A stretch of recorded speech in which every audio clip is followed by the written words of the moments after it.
Bonjour à tous. Aujourd'hui, je vais vous parler d'une liste Gloom intéressante que j'ai affrontée hier. Une liste qui, malgré, en l'occurrence dans cette partie, son résultat très faible pour des raisons qu'on va voir, a, je pense, du potentiel. C'est vraiment du glace canon, c'est quelque chose qui peut à la fois punir très fort des erreurs, mais en même temps, la moindre erreur de la part du joueur Gloom peut aussi euh, donner un résultat catastrophique. Ça peut vraiment voilà, partir sur des scores extrêmes d'un côté comme de l'autre. Mais c'est une liste intéressante. Là, dans sa liste, moi personnellement, je changerais deux, trois choses, hein. Je trouve que c'est globalement bien ce qu'il a fait, mais je suis pas sûr qu'il y ait besoin de Sragot. Donc il y a peut-être 130 points à récupérer en mettant un Fungoid. Les Shootas, pas convaincu non plus, donc peut-être encore 130 points à récupérer. Le reste, ça me paraît être pas trop mal. Enfin, les améliorations à 20 points non plus sont pas nécessaires. On pourrait gratter 20 points sur le trait de co, 20 points sur le domaine de manifestation. Donc voilà, après, on peut rajouter par exemple à la place des fanatiques de défense, la version of Garan qui permet de taguer en fin de tour, des petites choses comme ça. Mais globalement, c'est intéressant. Donc la force de frappe, c'est des paquets de 10 fanatiques. Le problème, c'est que voilà, il y en a deux. Euh, voilà, je pense que moi, il faudrait rebuild la liste pour avoir un troisième pack, pas forcément de fanatique, mais tout simplement de Boingrot, enfin voilà, une troisième menace, parce que sinon ça peut s'essouffler rapidement. Le Doomdiver Catapult est très très très forte. Je pense qu'avec une petite unité de Gobapalooza en sorcier, donc voilà, si on enlève Stragot, on peut mettre à la place en sorcier une unité de Gobapalooza par exemple, en lui mettant plus un reine, ça peut devenir même encore meilleur. Parce qu'en fait, j'ai découvert justement cette partie qu'on pouvait faire les touches une par une, et avoir le malus de reine que sur les attaques, enfin pas sur les attaques antérieures en fait. Du coup, c'est plus fort que ce que je pensais, c'est pas mal. Et avec la liste de fanatiques, à mon avis, c'est vraiment obligatoire d'avoir un Doom Diver parce que c'est ça qui va faire des petits trous, commencer à faire des trous dans les cordons pour que les fanatiques puissent se glisser plus facilement derrière ou sur les côtés. Ou alors, s'il n'y a pas de cordon, que la cible est isolée parce que c'est une cible relativement tanky, tout simplement fiabiliser le fait de one-shot la cible. Ça, pour moi, c'est absolument obligatoire. De mon côté, j'ai joué ma liste Ogre, j'ai rebuild un peu avec 4 gros. J'ai viré pas mal de Moonfang. J'en ai gardé juste 2 x 2 pour faire un petit cordon devant, les protéger d'une alpha qui pourrait être dangereuse, notamment de cavalerie, les protéger un peu du tir avec le moins un bless. Mais voilà, 2 x 2 ça suffit, du coup à chaque fois il y en a deux qui sont protégés par deux gros protégés par deux petits. Et j'ai calé le canon, euh, le canon Sogavigran qui fait effectivement assez mal, hein, qui peut spike assez fort et faire des gros trous. Euh, Deux Frost sabres pour faire de l'utilitaire, aller chercher des objets assez loin, notamment vu qu'ils bougent vite, et un Slaughtermaster, puisque j'ai essayé de jouer le Mopit, pour mettre des BM à 18 pouces avec le Slaughtermaster à l'intérieur, qui me permet aussi de jouer le domaine des machines et donc de poser la manifestation qui reroll les charges, du coup qui est très pratique en Ogre. Voilà. Donc, on a joué sur volontairement, ce scénario-là, hein, c'était pas au hasard, je l'ai choisi parce que je voulais voir ce que donne le décor sur ce scénario-là, où je me dis que Ogre, avec ce décor, ça peut être très fort et je voulais voir ce que ça donne. Bon, là, en l'occurrence, contre de l'Horde Gobelin, ça sert à rien, mais voilà, c'était un peu l'idée aussi de voir si je peux mettre pendant toute la partie sur les deux objets centraux qui valent le plus de points DBM, ça peut être intéressant. Lui, le scénario le handicape pas forcément parce qu'il a quand même du swarm, il peut choper les objets et puis mes BM, il s'en fout. Bon, après, là où effectivement, il prend tous mes mammouths en pleine phase, bon, ça peut être compliqué s'il n'arrive pas à encaisser, mais d'un autre côté, il peut vraiment swarmer et mettre de l'OC qui peut m'embêter vu qu'il y a peu d'objets, il a quand même plus de 120 body, donc ça peut être chiant.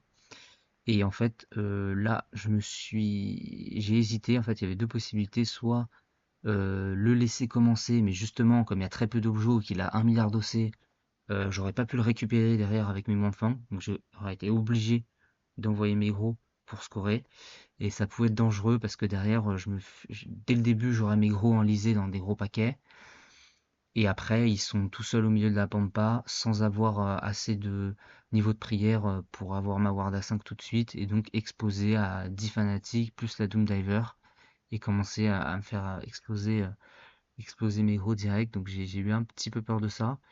Du coup, j'ai décidé de commencer pour pouvoir juste scorer un maximum de primaires en mettant mes Montfang et mes crocs de sable sur tous les objets, pour qu'on puisse lui, derrière, s'il me les récupère, vu qu'il a restless énergie comme tactique, je puisse être rapidement underdog, sauf s'il prend les. Il décide de pas prendre tous les objets, mais enfin voilà. Donc il y avait un play intéressant à faire, mais bon, je suis pas sûr de mon choix parce que du coup, ça lui ouvrait aussi des fenêtres pour Malpha avec les fanatiques, alors que là, dans la position à laquelle je suis, il aurait pas pu faire grand chose parce que je peux faire en sorte que sauf gros dégâts de BM et de tir dans les monts de Fang, il n'est pas forcément la place de mettre ses fanatiques derrière. Alors là, du coup, j'aurais dû rectifier mon déploiement. C'est très compliqué hein, de se déployer avec cette liste-là, en tout cas, de Mammouth contre la liste fanatique, parce que là, par exemple, je suis pas forcément très bien déployé, parce qu'il a probablement la place en mettant en nid d'abeille de mettre 10 fanatiques derrière mes monts de Fang, et donc de mettre des 6 BM à toute mon armée et de one-tap un gros, parce que du coup, il n'y aura pas de contre-charge possible s'il engage tout le monde. Donc voilà, le déploiement est pas fou, c'est très compliqué de se déployer contre les fanatiques, essayer de faire en sorte qu'ils ne puissent pas passer derrière, pas engager toute l'armée, qu'il y ait une contre-charge de possible. C'est pas forcément évident. Moi, je peux faire en intervention magique le petit pendulum pour empêcher de charger, mais sauf que ça marche pas contre les fanatiques c'est euh, vu qu'ils vont faire leur charge avant que je puisse. Enfin, au moment où je vais bouger avec mon pendulum, ils seront pas encore là, ça je veux dire, et qu'ils peuvent pas au corps à corps, donc je peux pas vraiment les empêcher de charger. Ça fait des nœuds au cerveau et rien que pour ça, c'est fort. Donc bref, je vais faire court, je la prends. Je fais comme j'ai dit tous les objets avec mon petit MSU. Je mets le pendulum mais qui sert à rien, du coup je m'en suis aperçu un peu trop tard et du coup il me gêne plus qu'autre chose parce que ce que j'aurais dû faire en fait c'est plutôt que mettre mes deux Montfang là à l'horizontale, sachant qu'il ne me protège pas vraiment parce qu'il peut passer sur les côtés avec ses fanatiques, donc ça sert à rien. J'aurais dû les mettre à la verticale, donc à la place du pendulum, pour pouvoir à la fois avoir l'objectif et me rapprocher plus. Parce que là en fait pour être à 3 pouces des Montfang, pour avoir moins un bless, je suis obligé de sortir de la forêt, du coup c'est pas optimal. Alors que si je l'avais mis vertical, j'aurais pu avoir les deux buffs. À la fois me mettre entièrement dans la forêt pour avoir le couvert s'il m'attaque au corps à corps, moins un touche, et en même temps avoir le moins un bless au tir. Donc voilà, bon, là c'est pas opti ce que j'ai fait, mais tant pis, c'est pour ça aussi que je fais ça, pour voir un peu toutes les erreurs que j'ai fait. Et derrière, pourquoi je mets attention, c'est parce que voilà, là j'ai pas forcément des contre-charges faciles. S'il place bien ses fanatiques entre les trois là, et qui se stack, ça peut être très compliqué pour mon troisième mammouth de contrecharger. Parce que, en fait, voilà, dans ma liste, j'ai une chose qui peut me sauver, et c'est ce qui va me sauver d'ailleurs, c'est la contre-charge d'un gros qui mettra minimum 4 BM. Donc s'il m'envoie 10 fanatiques et que j'en tue 4, voire plus, parce qu'après j'ai aussi mon rampage pour mettre D3 avec le Frostlord, donc je vais lui mettre D3 plus minimum 4. Donc voilà, je peux quasiment raser la moitié, voire tous les fanatiques avant qu'ils frappent. C'est ça qui peut me sauver, qui va me sauver. Mais voilà, faut réfléchir beaucoup mieux à une manière d'avoir forcément une contre-charge possible. Mais en même temps, faut éviter que si on joue trop paquet, qu'il engage tout le monde d'un coup et qu'il mette des BM à tout le monde. Donc voilà, c'est très compliqué. Mais il y a certainement quelque chose à réfléchir pour y arriver. En tout état de cause, du coup, voilà, mon tour c'est juste ça, hein, c'est aussi simple que ça. Euh, Lui, donc il va foncer avec des courses auto, avec ses glooms pour envoyer les fanatiques là, et avec le tir de la Doom Diver, vous voyez, c'est pour ça que je dis qu'il est obligatoire le Doom Diver, c'est que ça permet de commencer à faire des trous. Bon, alors moi, mes cordons, ils ont que 12 PV, donc ça va assez vite de faire des trous, mais la plupart des cordons n'ont pas non plus 1 milliard de PV, donc il suffit d'enlever la moitié du pack, et il y a tout de suite après des possibilités qui sont offertes. Donc là, il va pouvoir avoir un autoroute pour envoyer ses fanatiques dans ce gros, qui, à cause de mon erreur, n'est pas entièrement dans la forêt, donc il n'aura pas à moins en pouvoir le toucher. Euh, et l'erreur qu'il va faire en fait, c'est que voilà, il va se mettre comme ça, il va aller un peu trop loin avec ses fanatiques, ce qui va faciliter. Alors, j'aurais eu de toute façon la contre-charge du monde Fang ici, probablement de possible. Vu qu'il y a eu un mort, il m'a mis 6 BM flat. Il est pas mal de BM. Il a 5 BM sur le monde Fang là, 6 BM là, moins sur les mammouths, je crois. Mais voilà, il m'a mis une chier de BM quand même. Mais voilà, j'aurais eu la contre-charge du monde Fang, je pense, dans tous les cas, qui aurait pu mettre éventuellement des 3 BM, donc aurait pu m'aider un peu, mais pas plus que ça. Mais par contre, voilà, là, comme il est avancé très loin, trop loin, du coup, j'ai une contre-charge pas trop dure avec le Frostlord que je vais saisir.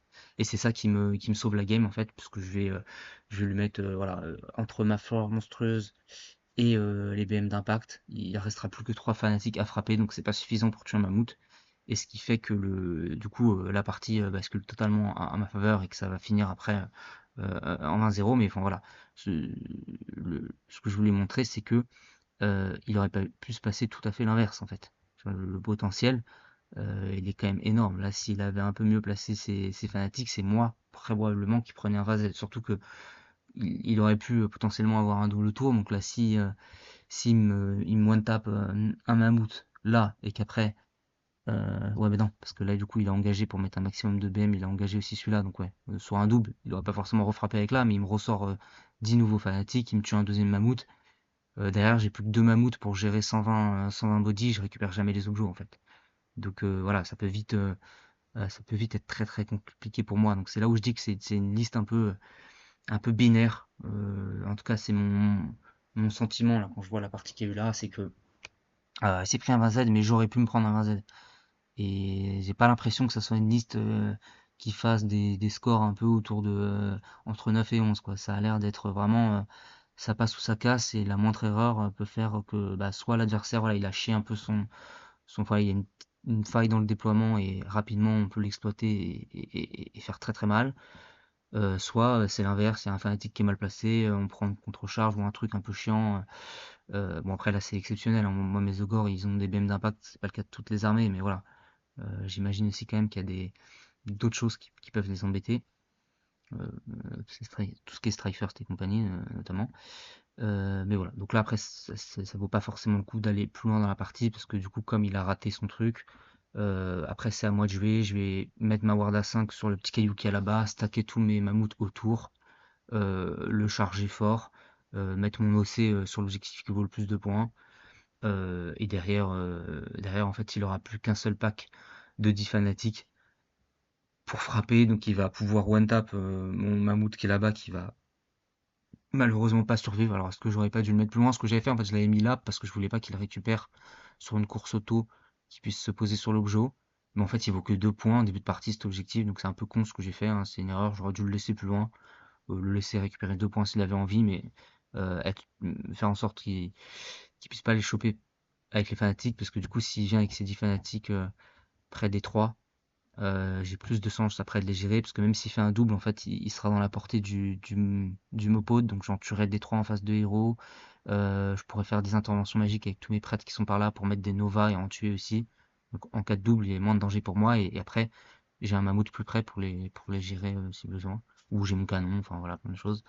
Mais voilà, après, la partie, du coup, ça sert pas à grand chose d'aller plus loin, mais voilà ce que je veux montrer potentiel des fanatiques, à mon avis, important. Je pense qu'avec en rajoutant les fanatiques qui lock, ça peut être encore mieux. Le Doom Diver, attention, il a un énorme socle. Donc là, on a vu qu'il n'avait pas forcément bien positionné dans la partie parce que il s'est retrouvé plusieurs fois à avoir une ligne qui passe par un couvert, donc moins un touche. Ce qui l'embête vraiment, ce qu'on a envie d'avoir avec le Doom Diver, c'est de mettre en attaque en règle pour qu'il soit en 3-3 avec la reroll sur les touches pour perdre un minimum de rend sur les attaques et faire vraiment mal. Donc c'est un peu dommage de prendre un moins un touche parce que l'adversaire a le couvert. Donc après, comme il a un gros socle, voilà, faut vraiment bien le positionner. Et voilà ce que je vais vous montrer. Et oui, au niveau des tactiques, intercept, pareil, il pourrait changer, c'est pas forcément l'optimal, mais bon, ça après c'est d'autres discussions, c'était pas le plus important.